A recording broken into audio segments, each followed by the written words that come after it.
That's all trip. இது ஒரு auto மற்றும் கேப் புக்கிங் ஆப். டிரைவருக்கும் பேசஞ்சருக்கும் நடுவில் இந்த ஆப் இருந்துட்டு ரேட்டை தீர்மானிக்காம டிரைவரே ரேட்டை தீர்மானிக்கலாம். பேசஞ்சரும் அவங்க அர்ஜென்சியை பொறுத்து முடிவு எடுத்துக்கலாம். கீழே டிஸ்கிரிப்ஷன்ல இருக்க லிங்கை கிளிக் பண்ணி தட்ஸ் ஆல் ட்ரிப்பை டவுன்லோட் பண்ணி. நீலகிரி மாவட்டம் உதகை அருகே 8வது மைல் பகுதியில் இரவு நேரம் வீட்டிற்கு சென்ற புஷ்தால் குட்டன் என்பவரை வனவிலங்கு தாக்கியதில் அவர் சம்பவ இடத்திலேயே உயிரிழந்தார். இது குறித்த கூடுதல் விவரங்களை நமது செய்தியாளர் பிரபு வழங்க கேட்கலாம். பிரபு, உதகையில் எந்த பகுதியில் இந்த உயிரிழப்பு சம்பவமானது நேர்ந்தது?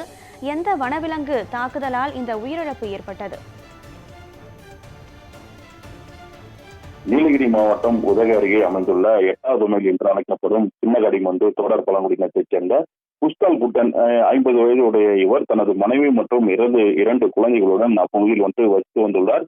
இந்த நிலையில் நேற்று இரவு இவர் பணி முடித்து வீடு திரும்பாததால் அவரது உறவினர்கள் இன்று காலையில் அப்பகுதியில் சுற்றி தேடியுள்ளனர். அப்போது வனச்சாலையை ஒட்டி அமைந்துள்ள புதர் பகுதியை சென்று பார்த்தபோது வனவிலங்குகளால் தாக்கி வேட்டையாடப்பட்டு உயிரிழந்த நிலையில் புஷ்தால் குட்டனின் பாதி உடல் மட்டும் இருப்பதை கண்டறிந்துள்ளனர்.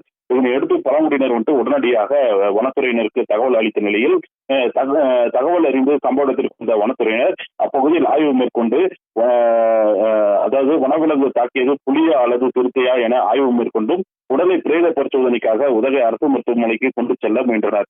ஆனால் அப்போது அந்த வனவிலங்கு தாக்கி இதுவரை 2 பேர் உயிரிழந்த நிலையில் வனவிலங்கு தாக்குதலுக்கு நிரந்தர தீர்வு ஏற்படுத்தி தர வேண்டும் என உடலை பிரேத பரிசோதனைக்கு எடுத்துச் செல்ல விடாமல் பழங்குடியின மக்கள் தொடர்ந்து வனத்துறையினரிடம் தொடர்ந்து வாக்குவாதத்தில் ஈடுபட்டு வருவதால் அப்பகுதியில் பரபரப்பானது நிலவி வருகிறது. கனகதாரா, விவரங்களை வழங்கியமைக்கு நன்றி பிரபு.